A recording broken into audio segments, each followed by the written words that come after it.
Let's be real. Most people don't really hate studying. What we actually hate is sitting there, staring at a book, feeling stuck, distracted, and thinking, why does this feel like torture? But here's the thing, getting addicted to studying isn't some miracle.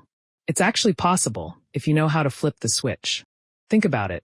We get addicted to TikTok, Netflix, or games because they are designed to give us small wins, quick rewards, and a sense of progress.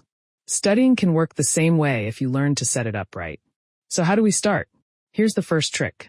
Start tiny. Don't aim for 5 hours. Aim for 5 minutes. Open the book. Read 1 page. That's it. Because once you start, your brain often keeps going. It's like when you tell yourself, just 1 more episode before bed. Next thing you know, you've gone way further than planned. Studying works the same way. Start small, and momentum will carry you forward. 1 page can turn into 5, then a whole chapter, without you noticing. But what if that momentum fades?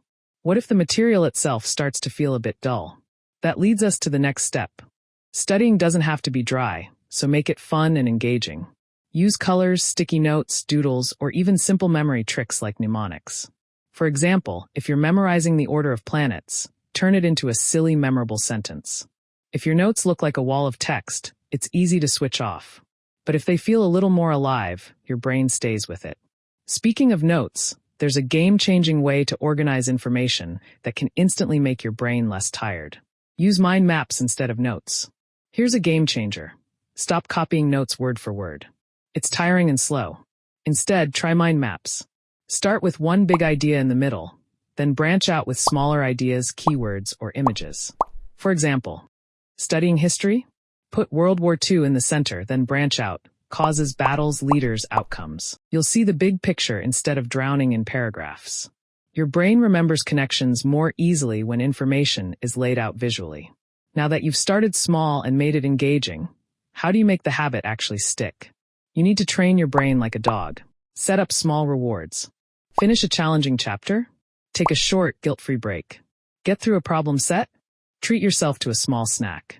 This way your brain starts linking study time with a sense of achievement and pleasure. That's how habits stick.